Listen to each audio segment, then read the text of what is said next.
And we're here, and welcome to the Grindhouse. This is episode 13. And just a little bit of just something I want to mention quickly is that our first attempt at episode 13, unfortunately, I got sick at the end of it. So if you were in our audience and were watching at that time, I apologize that everything went south. I am better. I am not dead. I am not a ghost here to running the show or hosting it at this point. So I apologize. However, we did salvage the first part of it, which was the discussion about Avatar. So, and you can see that as a video short on our YouTube channel. So that was taken care of. But welcome, and let me just go ahead here and do our usual shameless spiels. So first of all, yes, you can use banners to summarize your talking points. That's very descriptive. Very Oh descriptive. yeah. All right. Patreon. So we are using StreamYard, which is definitely given us a little bit of a cost now because unfortunately our other method freezes up everyone after you have more than like 3 or 4 people on. So definitely subscribe to our Patreon if you can. Throw us a few bucks, whatever. It helps us use software and tools that don't suck. Right now you are watching us on YouTube, but I just have this up here. Like us on Facebook. I actually honestly check Facebook about once a year for our channel, but you know, that 1 year is very special and heartwarming to me when I see that someone has actually taken a look. And lastly, you can go buy our merc. Yeah, you can buy our mercenaries that we have hidden away somewhere. Our merchandise, we have all kinds of logos and stuff that I get bored and change up every once in a while, and you can buy them on T-shirts and show your supports. So I am JC, and just taking a look. Oh, cool! So saying hello to Bryce, saying hello to Dana, who are in our audience right now. So hopefully you'll find some entertainment value in our rantings. But anyway, I'm JC. I am the host. Gamer nerd. You can catch me on Twitter at Grindhouse Media, and I can actually get rid of this banner now too, because that would help, and that would make people bigger. Whoosh! All right, and we're just going to go around the board, and so I see next to me is Pat. Pat, go ahead and say hello. Hi, I'm Pat O'Sullivan. You can find me on Twitter at DrX2112. All right, Catherine. Hi, I'm Catherine. You can find me on Twitter. Don't go on there too often anymore, but you know, you can always say hi. All right, and let's go over. Next up is Mike. Mike, wave. Hi, I'm Mike. All right, and Terry. Hey, I'm Terry. See, I've got to follow Mike just to be short like that. Yeah, well, we're gonna have to. Now it's just gonna be an escalation. So next time we're just not gonna say anything. It's gonna be one word. Just... Hey. All right. So anyway, we are here with episode 13, which could be bad luck, could be good luck, depending on. It was bad luck the first time around. Yeah, it's true. So maybe this is like 13A, or we'll do like some buildings that just jump right to 14 or 20 or like skip most of the rest of the teens. But so tonight we have more of a discussion show. So we're going to talk a little bit. So Pat is going to join us and talk about. Pat, what are you talking about this session? I guess Battletech. For starters, I signed up for Gamehole this weekend, and the Tomb of Kevin McAllister, the module that I put together on this show because of this show during the show, sold out immediately. So I know none of you had anything to do with that, but thank you for at least being the sounding board while I was creating that thing. But when I went to go pick out me and my son's own schedule, I saw that just the way it kind of worked with the times, we had the opportunity to do 2 Battletech games with miniatures. Okay.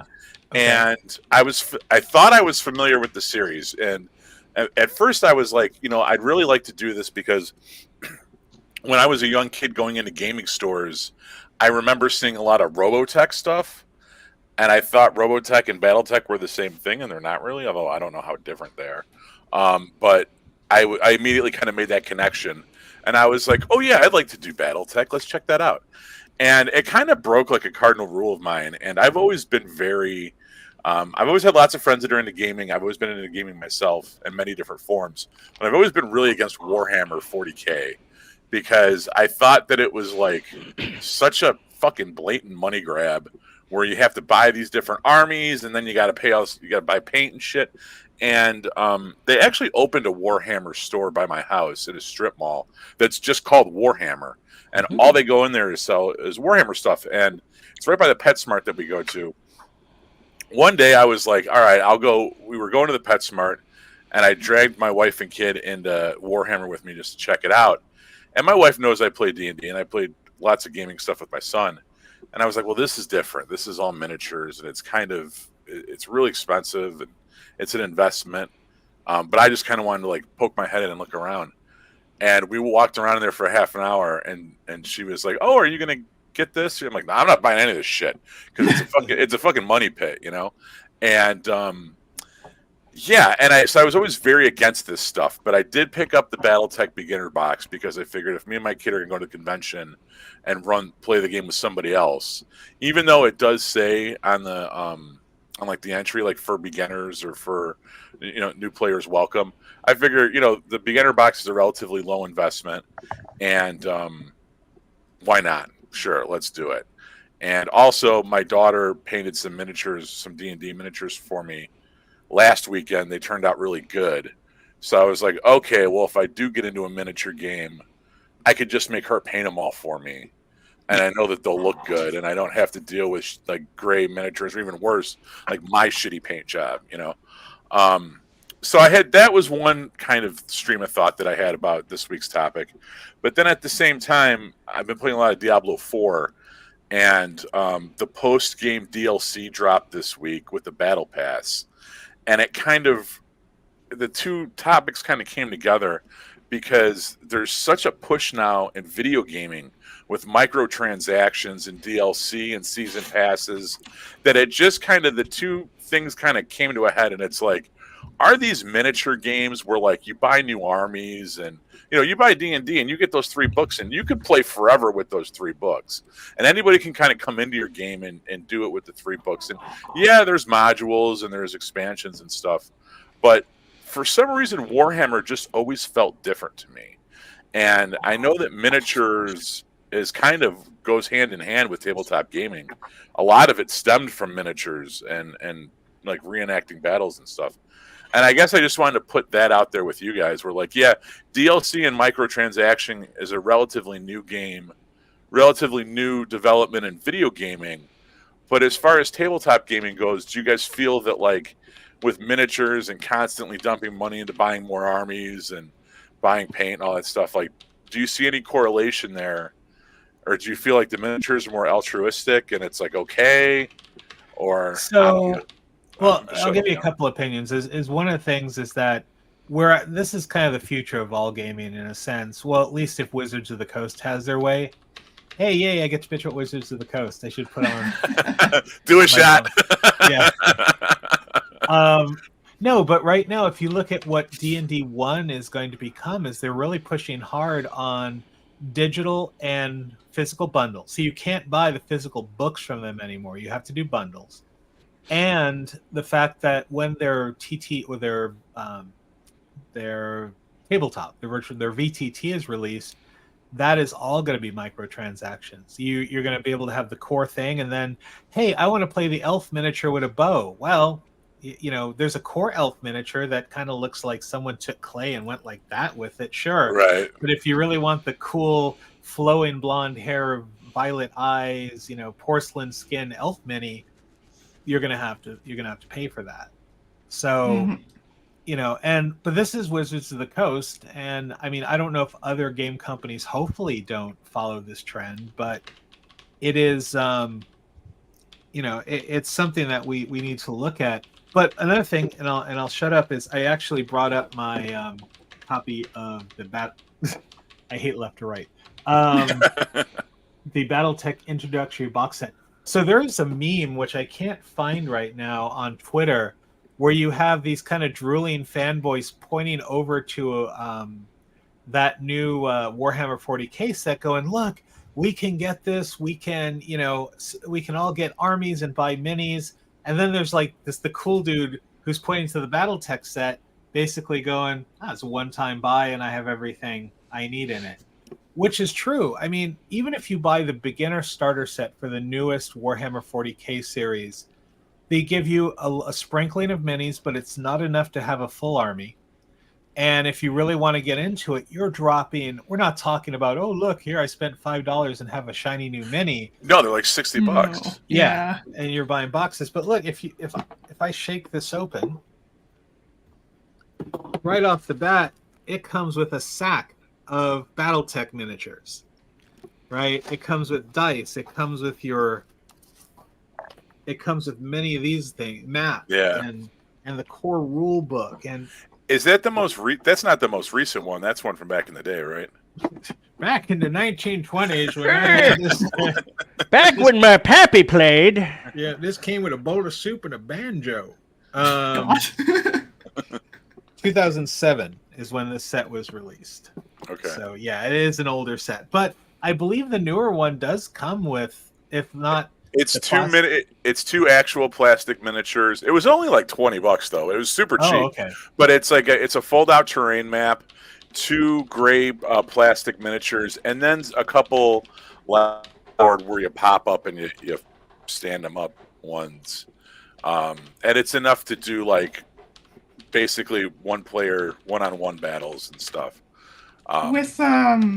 With Battletech, though, isn't it more squad-based than army-based? Well, from when I've played Battletech, you can build squads, but a lot of the play that I've been involved in has always just been one-on-one mechs. Okay. Just because you can control multiple mechs, and there's actually other supplements, like I think it's called like City Tech, and there's another one where you can actually have cars and jeeps and do all kinds of cool stuff.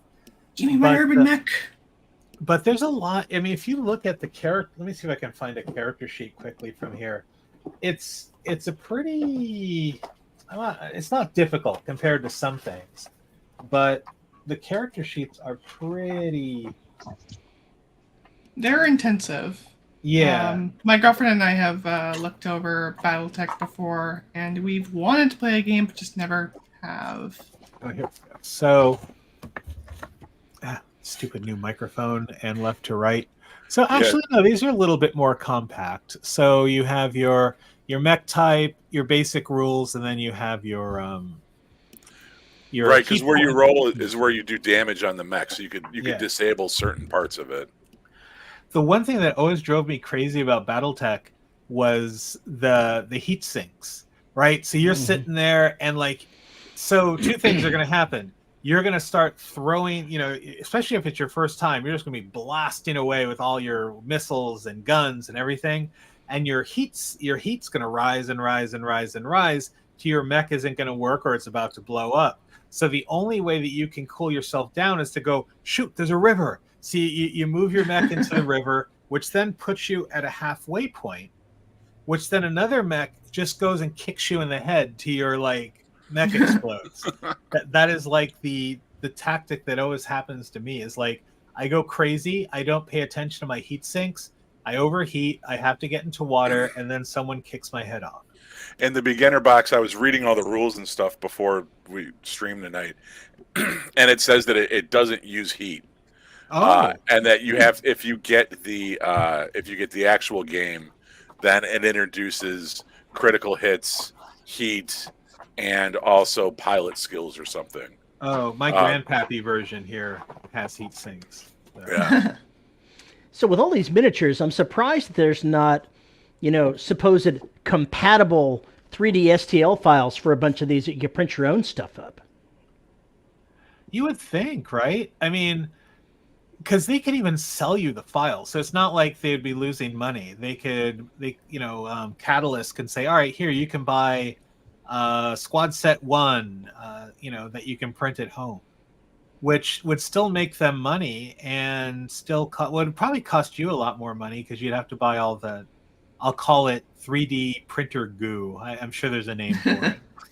You can actually go, at least in my city, you can actually go to the local library and get stuff printed off, like 3D stuff. Yeah, you can do that here in Milford too, but like, I don't want to walk in and go, I'm going to print off this whole Warhammer army, because I'm sure they wouldn't enjoy that. So what do you guys think about the lore? Because that was the other thing that Warhammer 40K, like on the surface level, the lore seems pretty much like Aliens meets Event Horizon. There's like Space Marines and there's whatever. It's kind of Halo-ish. But I don't know. It seemed like kind of involved. Like there's too many factions. There's a lot of stuff going on in there, and the grimdark is everywhere in that thing. It's more like things went bad, and then things went worse, and then things really, really went bad, and they're continuing downhill as we speak. A good day is when you lose your liver and your kidney, but you're still alive. Wow. So I never really got attached to it. I'm like, a little bit too gritty for me. A little bit too grim. I got really into it. I got one of the books. One of the guys that I play D&D with recommended. He's really into 40K, and he recommended one of the books. And he's like, "Well, if you like this, read it." And there's a whole series and whatever, and it's sitting in my to-do pile. But the Battletech lore seems pretty straightforward. It's there's like 5 different interplanetary guilds or whatever, and nice. Nice. Is that one? Oh, that's a war. Okay, Warhammer. All right, yeah, I was just my boys. Space Marines. Yeah, that's the Imperial Fists faction. They're my boys. So let's see. Actually, so Dave asks us. He's curious how 10th is going to work out for Games Workshop. So not sure what that is. Yeah. My friend has been looking into 10th. I don't know too much about it. But it has simpler rules compared to what it used to be. But what is it? So here's what I can do. It's like 10th edition. Like 10th edition of Warhammer. Warhammer. Okay. Just making sure that we hadn't changed course somewhere in the middle of that. Yeah. I don't. They've made some changes internally, and I think that they're for the good. I mean, honestly, you need to sometimes get out of that like smelly guy in the basement like stigma that certain games have, which Warhammer's had for a very long time. So Warhammer is at least kind of I don't want to use the phrase like come out of the closet, but it kind of has in a sense where it's a little bit more widespread, which I guess is good and bad in a way, because I've seen nothing now but like internet fights, which there's a shock from the internet. The old Warhammer gamers and the newfangled ones. But I mean, it's a good thing. The hobby should be spread around. But my problem with Games Workshop is that they like to take that knife, jab it right in the kidneys, and turn it and turn it and turn it, because they will go ahead and sell you a whole army, and then suddenly, a couple of years later, go, we discontinued this army because it's no longer.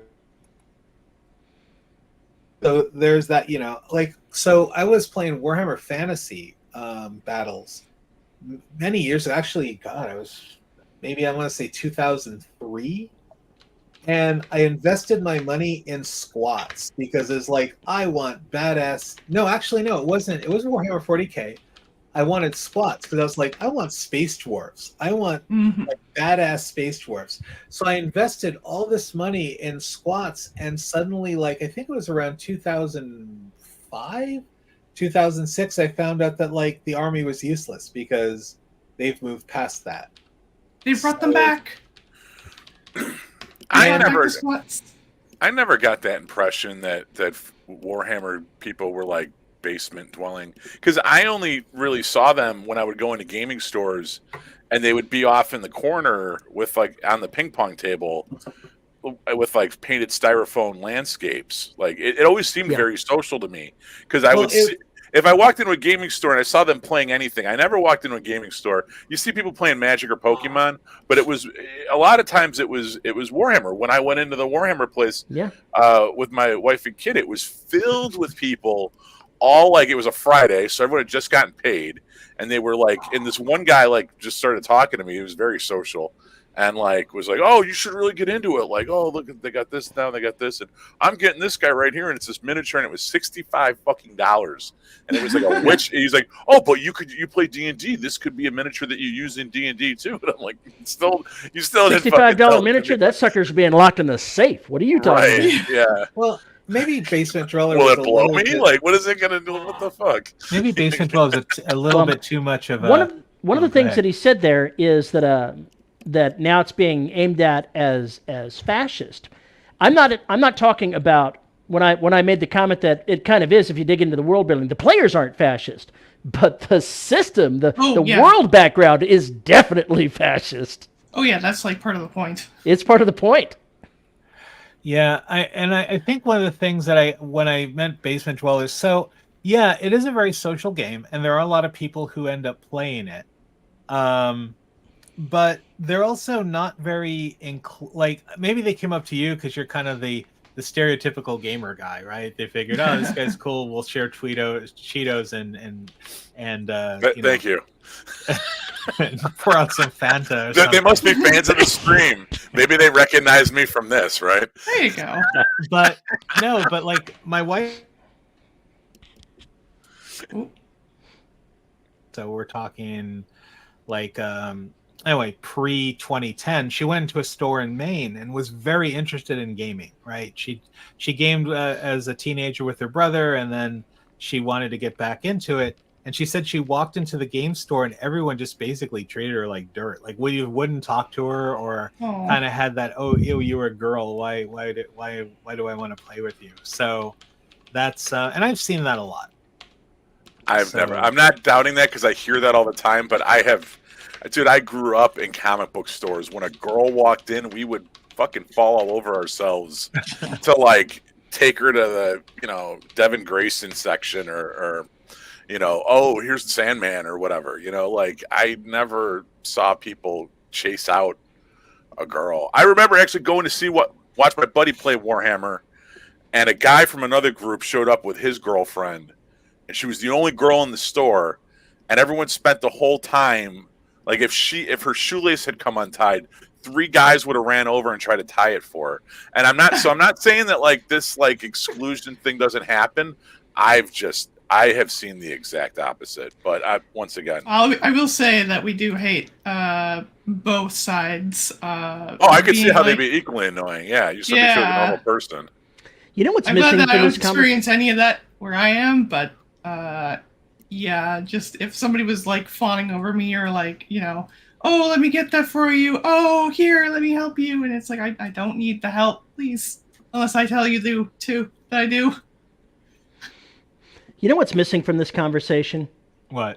Mike. Mike is missing from this conversation. Yeah, I was about to tell Mike to shut up. Jesus, the man just talks and talks. Well, and talks I can and offer talks. a third perspective because one of the few times that happened to me, they didn't ignore her and they didn't fawn over her. They just treated her like she had beamed in from another planet. She was this strange oddity and everyone just like stared at her.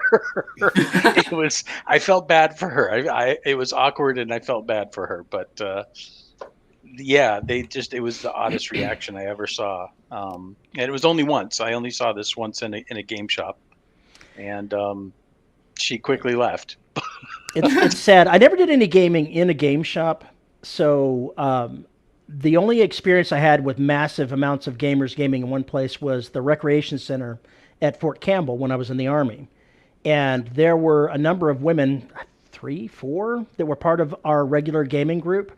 And it was a free-for-all. It was everybody is fair game for everything, jokes, whatever's going on. There was no discernment of you're being treated differently. You're being treated exactly like everybody else is.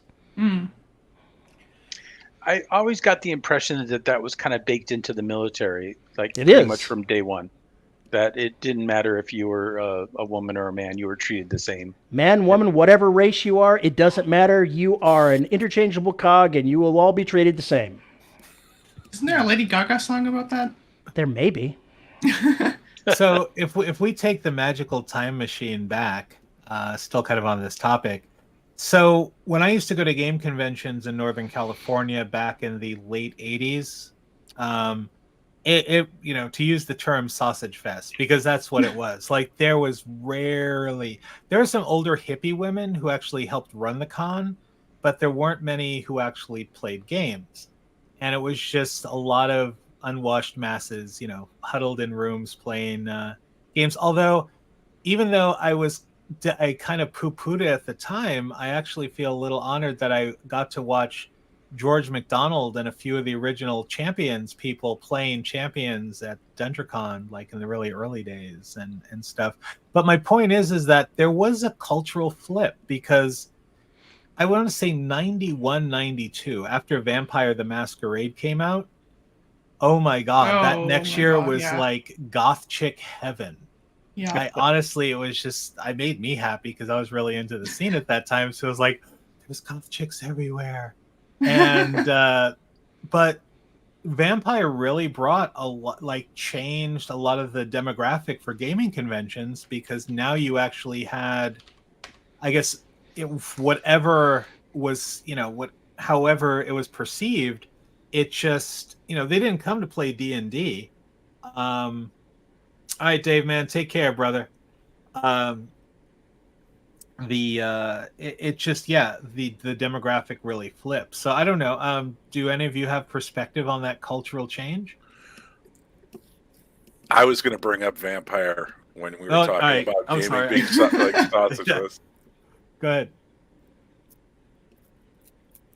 Yeah, So go do it. Do it. Yeah. Yeah, Do it. Do Do it. Do it now. Bring a vampire. He's saying, bring it up. Do it. Do it. Oh, no. That was just going to be my rebuttal, is that, like, about how Sausage Fest gaming stuff was. And I was like, even with Vampire? Because I've always known that to be very, at least 50-50 with chicks and stuff. So Really? Yeah, no, at least in Northern California at the cons I went to, it was a huge change. I mean, they weren't there to play D&D. They weren't there to play Champions or Cyberpunk or whatever the game was at the time. But Vampire, oh my God, it was.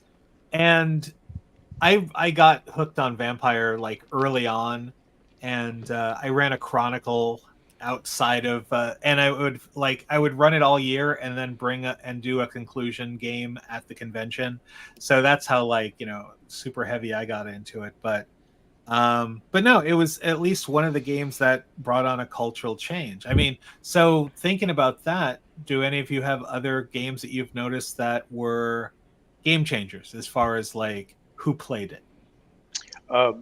For me, I noticed it in the beginning because we hung out at a mom and pop coffee shop, and right around the time that Magic the Gathering became popular, a lot of people, women, young girls, would come in, and it was not only Magic, it was also Pokemon, it was also Yu-Gi-Oh!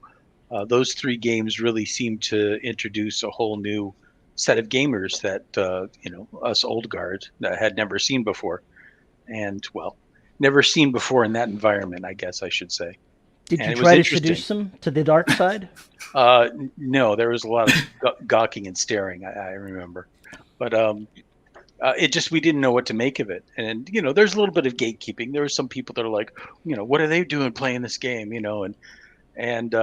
But that kind of attitude was very minor compared to everyone else. Everyone else was like, oh, yeah, and they were happily more than willing to show them how to play and how to make a killer deck and so on and so forth. So going off of what you said, I actually have something to share because of my experience as a millennial. When I was a kid, like that phase had already come kind of, and so in my high school and stuff, elementary school, it didn't really matter if you were a guy or a girl. You were into Pokemon, Yu-Gi-Oh, Digimon. and like everyone talked about it. And we didn't really have guys versus girls. We just had, the kind of like nerds or the gamers, and it was like girls and guys. And I remember a lot of my friends who were girls were like really, really into like Pokemon specifically, and I was mostly into Pokemon. I didn't understand how to play it. I didn't understand how to play it, Pokemon or Digimon, but I really liked the look of the cards, and I loved collecting them because they were pretty. Yeah, my son Niall got a lot into Pokemon cards because he was obsessed with Yu-Gi-Oh and Pokemon Show and everything. He was a young kid back then, but I remember just going to get buying the cards. I mean, I used to play Magic back in the early '90s when it came out, so I get it, but it can become a little obsessive as well. So that's And turning it to video games a little bit. One thing that drew me and a lot of other girls to games like World of Warcraft when we were kids was the fact that you could make your character and you could dress them up. It was like playing with your dolls, but it was in a video game, and you could like level them up and like actually see them like interacting with the world, and leveling up and doing quests and attacking and learning spells and all this stuff. It was like a crazy like fantasy of like playing with the dolls. no, absolutely. So since we're speaking about gaming, we can phase into the next topic. You mean the pile of stuff you just bought? No. Actually, I wasn't going to talk about that. Although I will. I will now. Box on screen. There we go. I did it. So this is a Kickstarter I threw a decent amount of money on for one reason only, and it's this picture here. Oh yes, the duck. I love ducks in RPGs. Like, it's one of the reasons RuneQuest is one of my favorites. And yeah, so I saw that and I'm like, there's a duck in it. Here's take $100 plus because there's ducks. Oh yeah, Terry like went. Did you get the dice? No, I didn't get the dice. Oh no! Did you get the cloth map? No. Oh no! The Game Master screen? Yeah, I got the Game Master. All right. Because I have a fetish. I have a fetish Ooh, with a Game fetish. Master screens. Should we be talking about your fetishes? Yeah. We've talked And I about also other picked stuff. up this. Ooh. That is cool. Imagine playing Twilight 2000 back in the 80s when you're in the army and thinking about Soviets all the time. During the Cold War, yeah, that must have been a very interesting game. It was. Yeah. So actually, maybe next time you can give us a review of it, because I haven't played it since it originally came out in the 80s. And I haven't played it since then either. And at that time, it was a hot mess. So, yep. So that is your mission, Mr. Terry Mixon. I already got one mission. I've got to talk about the cipher system. Ah. Oh yeah. All right. Well, then we'll have to do that, because there's a lot to the cipher system as well. So, do you have all your notes and stuff together, or I don't have them today, but I'll have something in it. I'll have something in a couple of weeks where I could talk about it, at least in general, because I've only got most of the stuff. I don't actually have any groups that I've played with, so my experience is limited. But I get so much. I buy them because I find them to spark my imagination, and it bleeds over into my writing, and so it's a writing expense actually. I can deduct some stuff. A tax write-off. Excellent. It's true. That's very creative. I think so. Anyway, I was going to say, is leading into our next discussion, other than me hugging a box set, is I believe Catherine, you said you wanted to talk about casting and TTRPGs. Yeah. This is kind of a spur of the moment thought I had, because I was talking to a friend of mine, and we were talking about like spellcasting in Pathfinder 2nd Edition, and like D&D in general, and how she had like never really been interested in it because of the Vatican type casting where it's like spell levels and preparing and all that jazz, and it just never really felt magical to her. And I agreed because it is kind of like limiting compared to what you can imagine a spellcaster being like. And we were talking about the kineticist for a bit, and I haven't looked at anything for the second edition kineticist beyond the initial playtest. But from what I saw from the playtest and from like discussions and from first edition, kineticist feels more akin to what I expect a mage to feel like, where it's not about preparing your spells ahead of time, but being able to cast and manipulate the world, or the area at least, around you. And I found that D&D can be very limited in that regard, but sometimes like branches out. Like 3.5 had the Warlock class, which had like more of a one-trick pony with Eldritch Blast. But then you have other systems that do a much better job at casting. Like Shadowrun always comes to mind for me because it's you still have to learn your spells, but you never have to prepare them. And when you cast them, instead of expending spell slots, it eats away at, or you have to make like a save, or else suffer like burn, or not burn. What's it called? Drain. Drain. That's it. Thank you, Mike.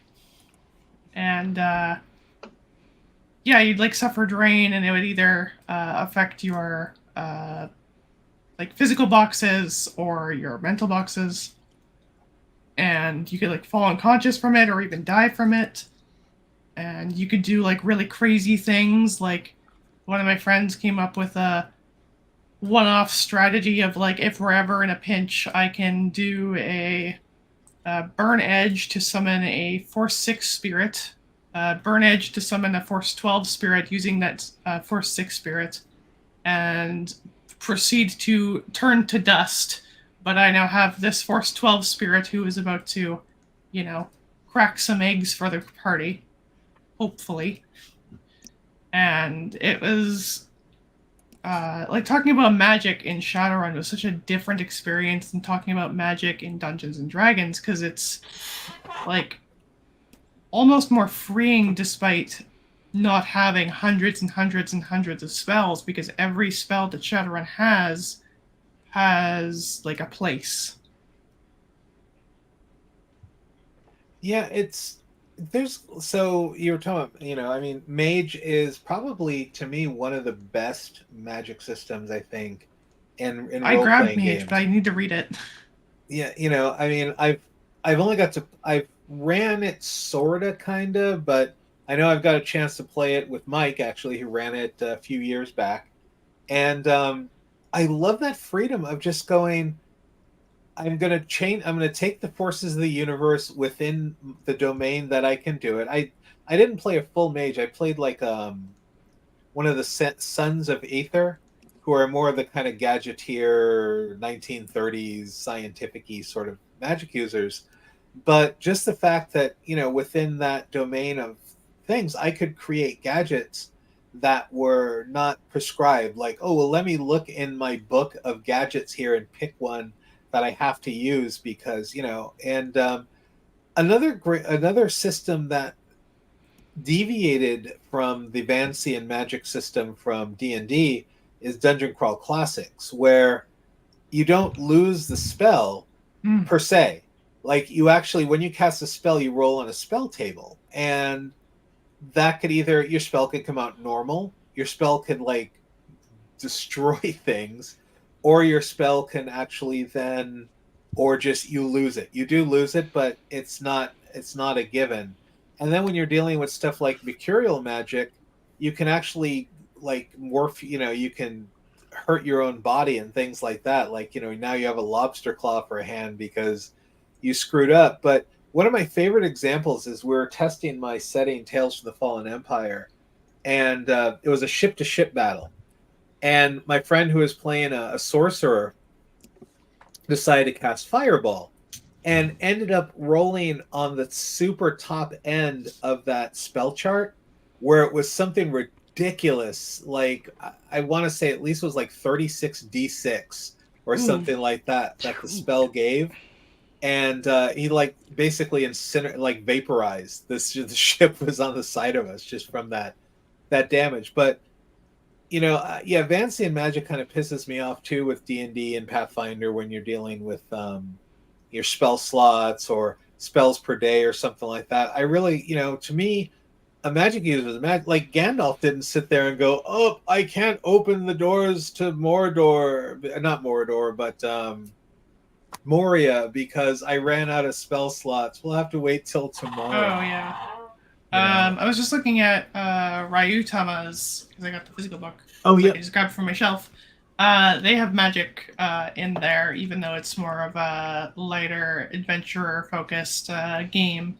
But they do have magic, and it's usually having to do with like assisting you in your travels, and occasionally something that's more like offense-focused. But the way they have it is that you have like an MP pool, and so it's more like traditional JRPGs and stuff like that, where it's like a resource that isn't based on spell slots, but instead based more on just how much mana you have, and each spell has like a mana list. Yeah. Terry ran to his bookshelf. Oh no! What do you got? What do you got? I want to interrupt your stuff. I was waiting for the end. Well, I'm at the end. You've already seen these. Oh yes. I picked up this. Who wouldn't want a 5th edition Adventures in Rokugan? Who wouldn't want that? Yeah. Now, And the Legend of the Five Rings, I picked up the core set for the real rules and the Emerald Empire as well. Nice. Mike? the magic system for Legend of the Five Rings, not the D20 version, but the original version, they actually had an interesting way of doing magic too. It wasn't the spell slot system, which I thought was interesting, the way they had Shugenja use their spells.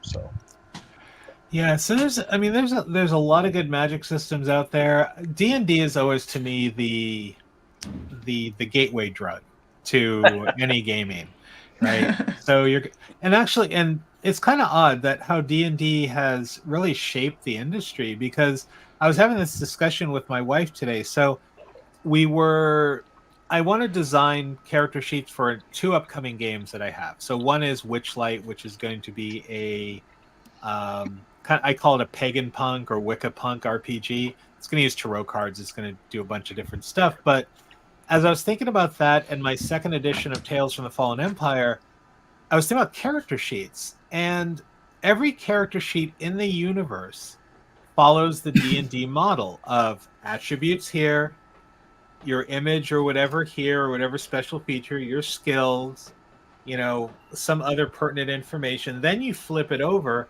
and that's where you have, where you were born and what color your hair is and things like that.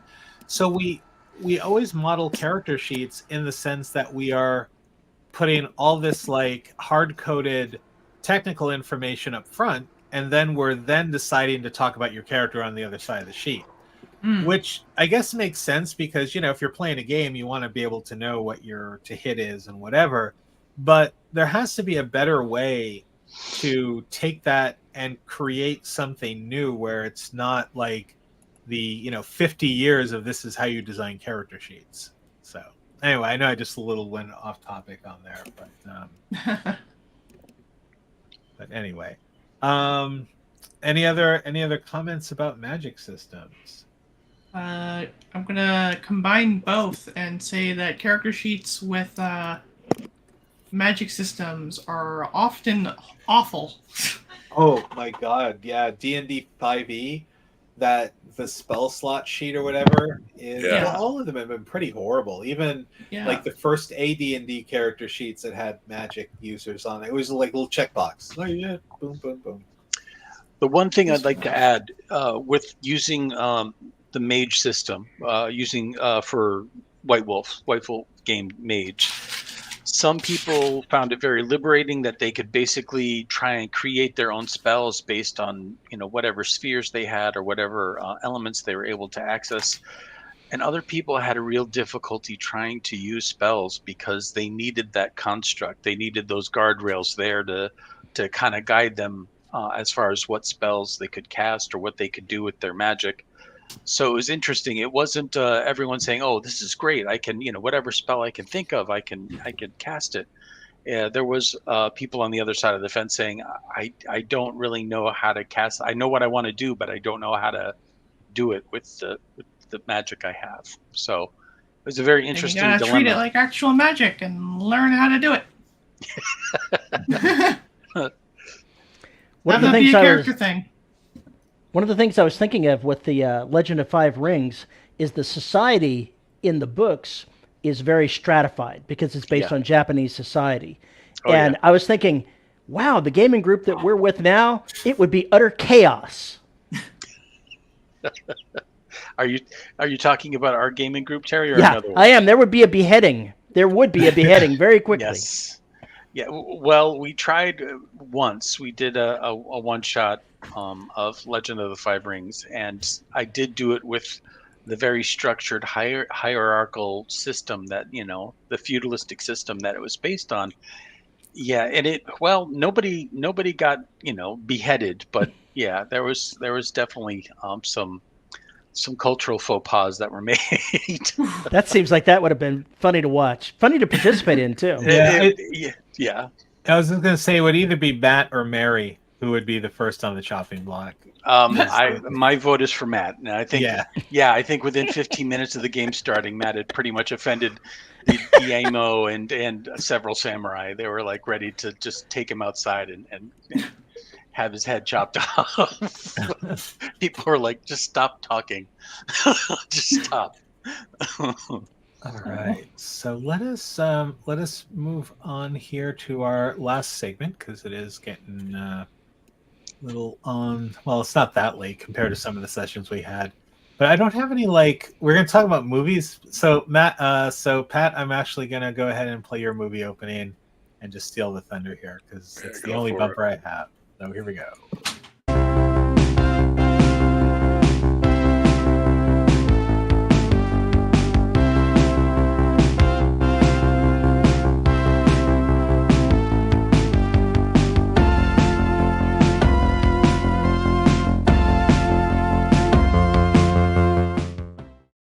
So yes, the 4:30 movie with Pat will return next week.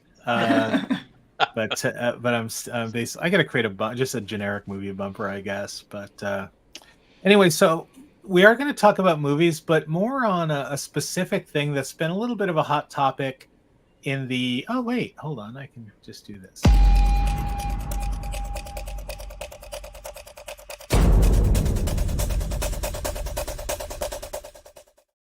There we go. So, has been a hot topic. Well, pretty much on, Twitter, and a few other places. But it's what I like to call film necromancy, and bringing back people from the dead. So we kind of seen a little bit of this. Well done. I'm going to add. So I'm not complaining too much about it. In Rogue One, where they brought back Peter Cushing as Grand Moff Tarkin, and Carrie Fisher as Princess Leia. Although I don't think Carrie Fisher had died at that point yet. No, they just aged her down. Yeah, well, it was a different actress, and they kind of. I thought it was her. No, for Rogue One at the end, that was totally digital rotoscoping. I don't know if there's an actual term. There's probably an actual term that I'm fucking up right now. But anyway, there was some mixed feelings about that. I thought it was well done because honestly, when I saw Grand Moff Tarkin, I was like, "Holy shit! That just wow!" Like Peter Cushing died like so long ago, and it was a good job, in my opinion. Anyway, that was already starting to lead into discussions about how ethical it is to bring back someone via CG. When Carrie Fisher did die, there was, I think there was some kerfuffle, I'll use that word, with Carrie Fisher's estate because the question was that Disney, Marvel, Star Wars wanted to bring back Carrie Fisher, long dead now at this point, in a thing by using CG and capture, and that didn't go over very well, and I don't think they did. But now we're moving at least 7 years, 8 years later. We have the Flash, which brought back a whole bunch in very short snippets. So I'm going to show the thing, and like I said, we're not monetized, so it's like, oh, demonetize us. So screw that. I might get a strike, and I'll beg and say I'm sorry and cry or something, and they'll forgive me. But I want to show this scene because, and I know Pat, you've seen the movie, and this is going to be spoilers. So if you're worried about spoilers, I would just say skip over this part. But this is a perfect example. It's 2 minutes long, but it shows what I like to call film necromancy. So I'm going to share screen here, make sure that we got this right. So let's see. Share screen, share audio tab. We want to go here, and we're going to go to share. So we should be able to see this. And let me know early if audio is not to par.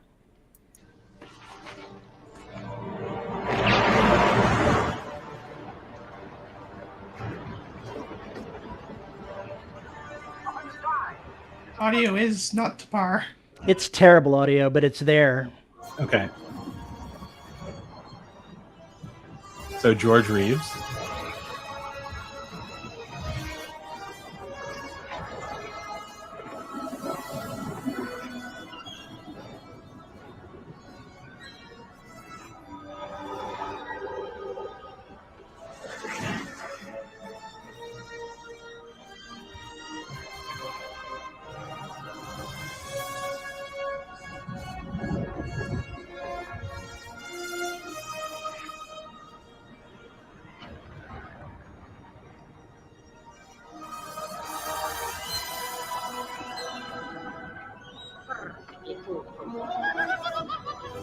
Only the Joker would think of that.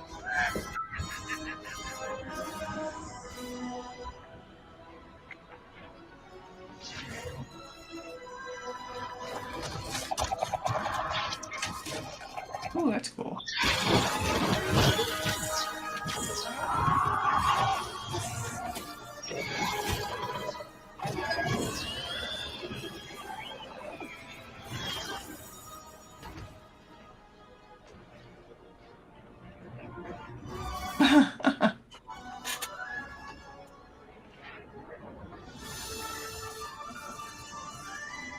Just look at what's happening.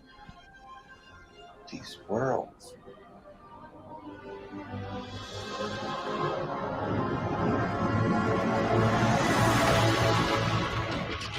Colliding and collapsing. All right, and that is that. Where do I? Okay. Oh, there it is. Stop sharing. There we go.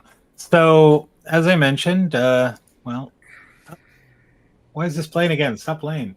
Bring us a little closer here. Yeah. So, digital or film necromancy. So we saw George Reeves, who died in, I believe, the late 50s, committed suicide, who was the original Superman. We saw Christopher Reeves and Helen Slater, although I think Helen Slater's still alive. But Christopher Reeve and Helen Slater as Superman and Supergirl. Adam West was in there very quickly, in a very quick scene with him running. And Nick Cage, which I actually squeed when I saw that, just for the fact that Nicolas Cage was to play Superman in Tim Burton's Superman before that whole project went downhill. And I think it was Kevin Smith who walked off the set, who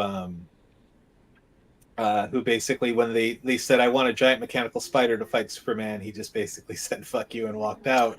No, he wrote it. Oh, did he? Yeah, I read a copy of that script in my early 20s. It was out there. Brainiac was the villain. That's how they justified the giant spider. I think it just fell apart for whatever reasons. Well, the giant spider idea got used because that same producer was in Wild Wild West. Yeah. Yep, and giant spider. There you go. That's why, I don't mind that they did that, because it's such it's just a Kevin Smith reference. You know what I mean? That was funny, but with the dead people, I think it's different. You know.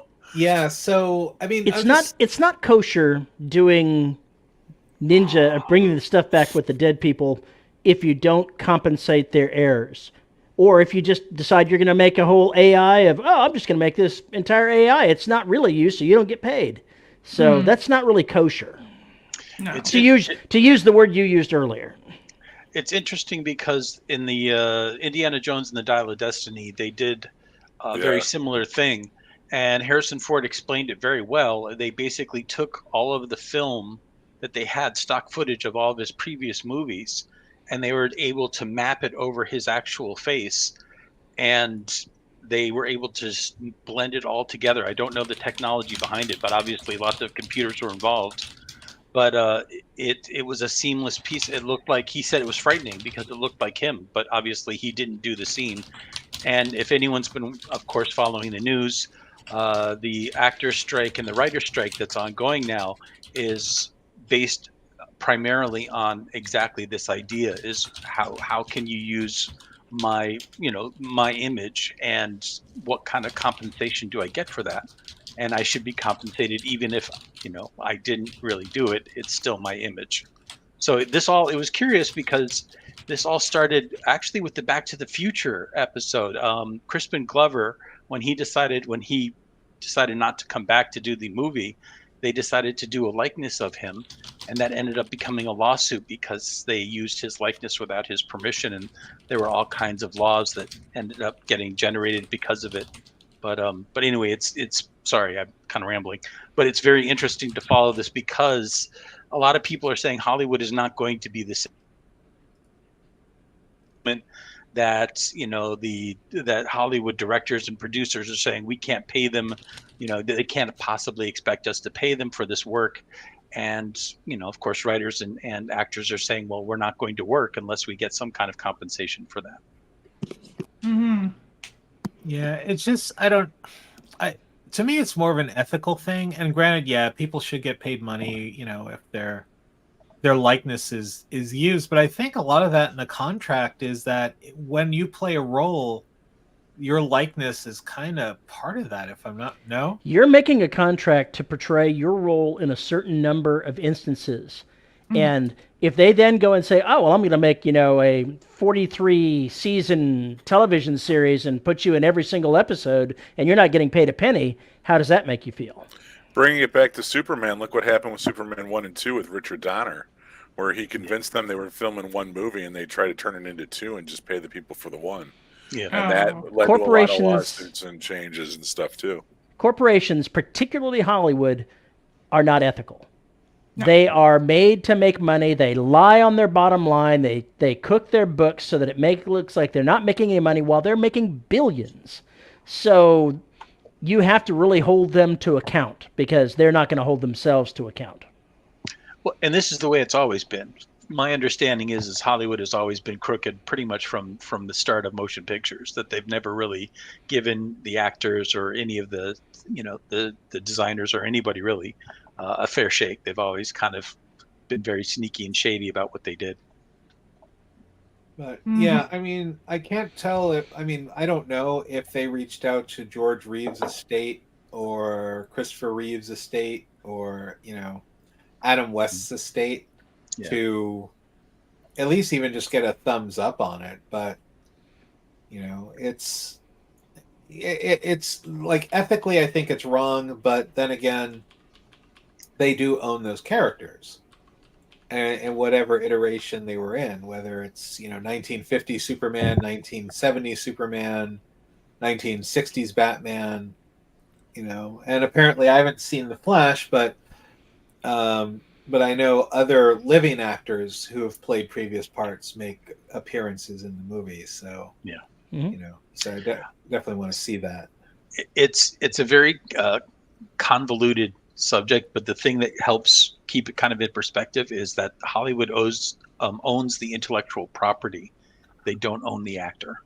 Yeah. So they can do whatever they want with Superman because they own the property. However, the actor portraying Superman, they got to do something. If they're going to put him in the movie, they got to throw him a bone. Got to give him something. I'm curious if like what reactions and kind of I guess just like reactions would be like if they didn't have those actors in there and replaced them with like just someone else, like even like other big name actors like as those roles. Like when I saw those characters, I was like, oh, I know him. Oh, I remember that. Oh, yeah, I remember the Nicolas Cage incident. Well, he actually showed up. Like that was really him. Oh yeah, yeah. Oh yeah. I assumed because he's not dead. Yeah. Not to derail the conversation too much, but something I think that's interesting is that there is a bunch of writers now, published writers that are producing lawsuits that are now suing the AI, the chatbots and everything else, because they are these chatbots, these AIs are using their material without their authorization, and they're now suing because it was, obviously it's I don't want to say plagiarism, but I guess that'd be the best word for it, is plagiarism. Copyright infringement. Thank you. That's probably better. Yeah, copyright infringement of their material. So they're now, and there was a comedian, I think, also that has brought up a lawsuit. I forget her name, but a comedian has also I follow that quite closely as a writer, so I keep my finger on the pulse of that. Yeah. And unfortunately, they're going to bring these cases, but I suspect they're going to lose them because the scope of fair use when just stealing everything off the internet is pretty broad. So this is something that is going to be a problem going on for the next few years. Imagine when chatbots get to the point where you can say, write me a book in the style of George R.R. Martin finishing his novel, and it writes you a book in a day. Yeah. And then you say, I'm going to publish that. Well made. Yeah. Well, look at AI art. So everyone thinks that AI art goes in and steals artists' work. So here's my argument, is that one, the AI is an algorithm that looks over thousands of pieces of art and tries to put together. Now, obviously, if you say in the style of, sometimes I do stuff in the style of Simon Bisley, because he's like my favorite cover artist from Heavy Metal Magazine. So at that point, the AI is kind of looking at his work, but it's not particularly stealing anything other than his style, because the AI basically learns from taking things. So, for example, I was told that CAPTCHA is like a lot of stuff. The way CAPTCHA works is one of the ways that AI learned what things are. So, like if you're on a CAPTCHA and you say, click on all the fire hydrants, that algorithm is going to learn what a fire hydrant is because it's being pointed out. It's so. There's another point I was going to make with AI art, but it's not particularly taking the art and doing it. Oh, my point is that if that's the case, then you want to pretty much sue every other artist throughout history. I was going to say that, yeah. There's a when you look at this, it's not that they're doing it, it's the scale in which they're doing it that becomes potentially a legal issue. I don't mind AI art when it's for show and not being sold or monetized, but when it's being monetized, it enters that gray area and sometimes the red area. Another thing to consider is that according to copyright law, the way it is currently in the United States, that AI-generated stuff is not able to be copyrighted. It is automatically in the public domain. It is something that anyone can then freely use.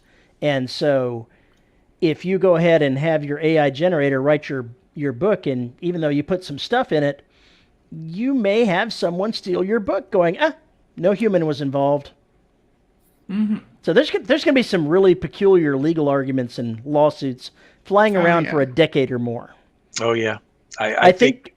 Go ahead. Sorry. No, I was just going to say, back to James' original point, I think the movie like The Flash and Indiana Jones, I think these movies are definitely going to be a clear marker as far as what Hollywood can do before and what's going to come afterwards, because eventually the writers and the actors will come back and eventually I'm assuming they'll strike a deal, but not before there's some definitely codified rules about what you can and cannot do with my computerized image. One of But I one of was the just things gonna, as a writer, I'm going to say this and then wrap it up as a creator on the writing side, is the only way this is going to have a big impact over the next few years on people that are just starting out trying to break into doing writing, because they're going to be crowded out of the market by a lot of people dumping AI work that is subpar or maybe even medium into the marketplace. And I'm a little bit better off because I actually have a career at this point.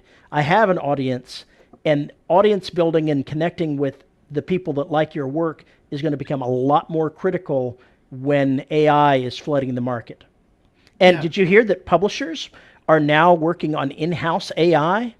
They're going to be writing their own books. Ah, screw those authors. We're just going to do our own. Oh wow. God. That's really frightening. And it's just amazing what AI can do too. Like I use ChatGPT from time to time to like fill in gaps. I like to play around with it. I don't have a real account. I just use it like sparingly. But um, I've actually asked it to write me D&D adventures, and it will write the D&D adventure, stat it out for you, and everything. And it's not the greatest, but it's just you're sitting there in awe, going, "Wow, that would have taken me like a couple of days to write," and ChatGPT just spit it out in like 30 seconds. And that's going to be the way it is with a lot of books. You're going to have people saying, AI, write me this book, and then they'll spend days or weeks going over it and making it their own. And I thought about how if I would do that as an author, and I'm not, because I want to control the plot beats. I want to control the elements that I'm introducing. That's And what's fun. that's why I got into writing in the first place, was because I like Exactly. creating all the pieces of this.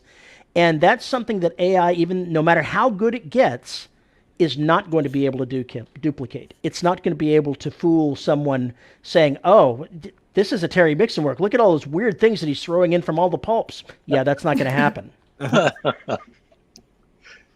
Yeah, I mean, my last thought on what I referring to as film necromancy is that it could have. I mean, it could have some positive too, in a way. I don't know. I consider it positive. Like as a kid, I used to watch all those reruns of and reshowing syndication of like Abbott and Costello or the Marx Brothers, and it'd just be great to be able to like have a Abbott and Costello movie again with I don't know, some more modern theme, like Abbott and Costello meet the Twilight. I don't know. I'm just throwing that out there. Do you think that you could actually enjoy that though, and distance yourself enough to realize to be taken in by it and not be like, okay, this is like weird CGI. These aren't real. Well, Like, yeah, do you think it would honestly fool you enough?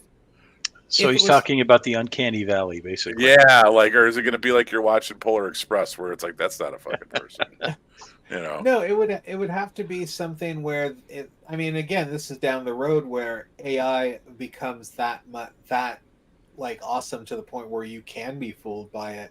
And yeah, sure, in the back of your mind, you're going in there going, yeah, this is not Abbott and Costello. This is an AI who is, think about holodecks from Star Trek. I'll jump down the geeky rabbit hole here. So there's been episodes, especially in Voyager, because they really hit on holodeck technology hard on that particular series, is where they're like, all right, recreate this scientist from this era who's an expert in this and put in his personality. So it creates the holographic image, and then it'll go through the computer banks and I'm trying to think of the word, but it'll put together a personality of that person based on the information they have. So that's what I mean.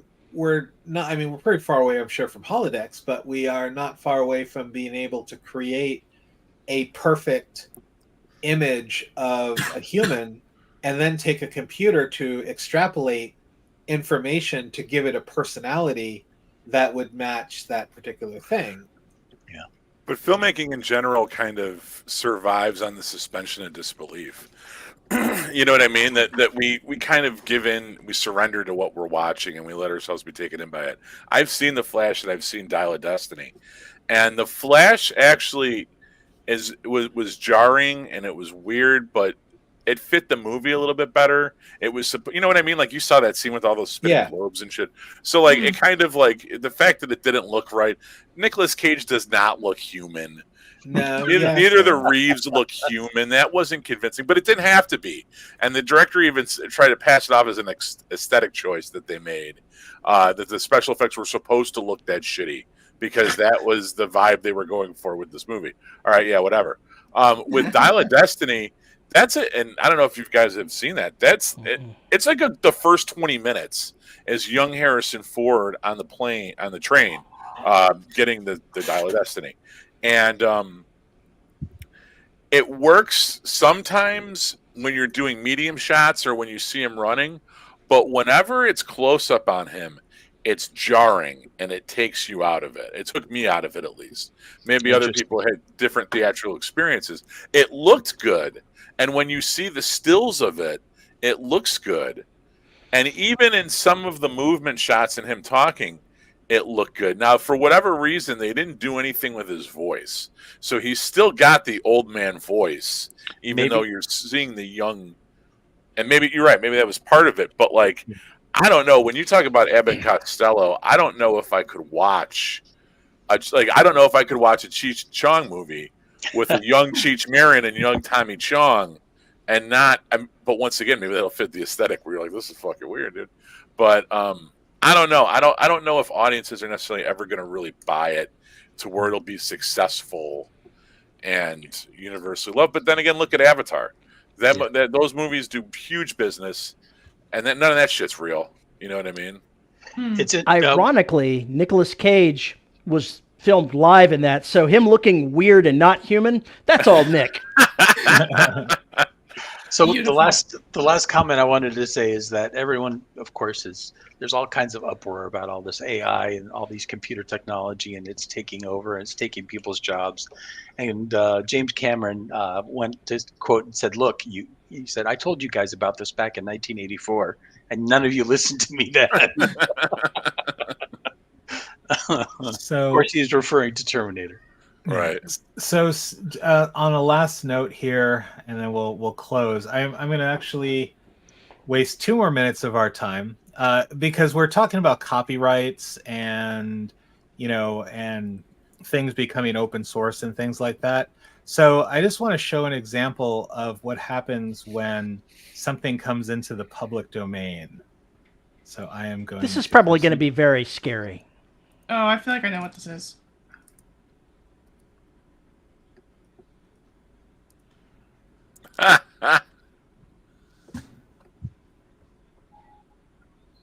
You're the first person I ever heard.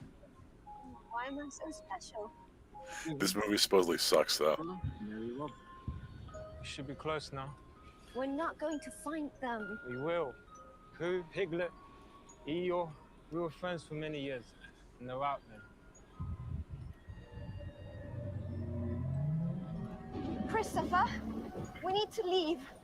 Now. I really need to find out what's happening, okay? I'm like morbidly curious about this movie. I can't believe you haven't heard of this. Oh, I've heard of it.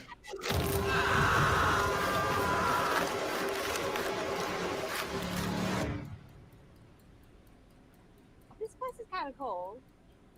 Did you say it has a pool? We need to go. There's Laura's dead. There's someone else outside. What was that?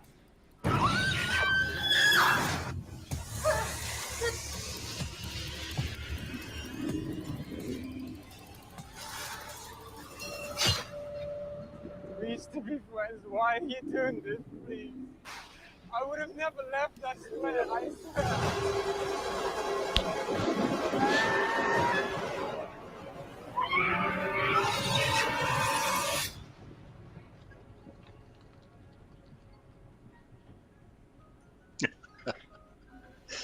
Uh-huh.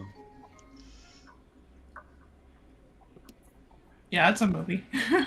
Oh, bother. It's supposed to be better in concept than execution. I have not seen it, but I heard that it was not that good. My point is public domain. That's kind of what Yeah. happens when public. And isn't Mickey Mouse supposed to go public domains very The soon? initial Never riverboat, whatever, I forget the initial one, whatever it was called. Steamboat is- Willie. Steamboat Willie is going to come into the public domain in the next couple of years. They'll change it. Yeah, I'm not so sure these days. Congress would have to change the Copyright Act, and Disney is not.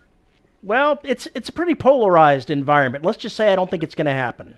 I think the House of Mouse has a 12-pack of lawyers working on this right now. I'm sure they've got more than they've got a full case or two working on this. Yeah. Before we stop talking about movies, I got a chance to go see Mission Impossible: Dead Reckoning Part 1, and it was amazing. And the soundtrack is just as good if you're into Really? listening to soundtrack music. Interesting. Awesome Very good stuff. to know. My dad is really into Mission Impossible, so it'll be good to... Perhaps the best one yet. Wow. Ooh, Wow. God You damn. heard it. You heard it from Terry first, folks. Yeah. All right, so we're going to go ahead and wrap up for the evening, and yeah. So Winnie the Pooh, Blood and Honey. Oh, that's, and it's got an AI in it. I forgot to mention that. Ooh. Mission does it? Impossible's villain is an AI. Oh, statements. So currently, Blood and Honey has on IMDb has a 2.9 rating. Which You think that's inflated a bit? it might be. It might be. So, but anyway, sorry, James. Oh no, I was just gonna say I was actually while I was going. Oh shoot, where's Oh no, I don't have a video for our peace out. Oh well. But anyway, what was I gonna say? So yeah, that is another episode 13. We lived through it. Yay. Yay. So next week, episode 14, and we will, we kind of come up with our agenda usually like a couple days before, going, Wait, hey Pat, we what have do you an- want to do? We have an agenda? Yeah, we do it on Twitter. Yeah. See if you. No all wonder I don't join- see anything. I'm not on Twitter, so I have no idea. All right. So anyway, I'm JC. That is at Grindhouse Media on Twitter. Pat, Dr. X2112 at Twitter. Catherine, Debbie Epi_the_tome at Twitter. all right. Terry, I'm Terry Mixon. I jumped in front of Mike. It's, just a terrible miscarriage of justice, but I'm a real human being writing science fiction. You can find me on Amazon. all Are right, you? and Mike. Hi, I'm Mike, and apparently I need to make a Twitter account. All the cool kids have. I them. have one. I just don't use it. Join the Doom Scroll Squad. Anyway. All right, everyone. I need MySpace. Let's just bring MySpace back. Yeah. with all those like animated cursors and shit that you can play with. Yeah. All I miss LiveJournal when you used to have to write to have friends. And if you weren't, There were some if, friends of mine. if you who, weren't literate, then you didn't have friends on LiveJournal. That was it. Yeah, I have some friends who are working on a chat site that's based on like an old .hack chat site that lived and died. That's exciting. right, everyone. Have a good night. And we are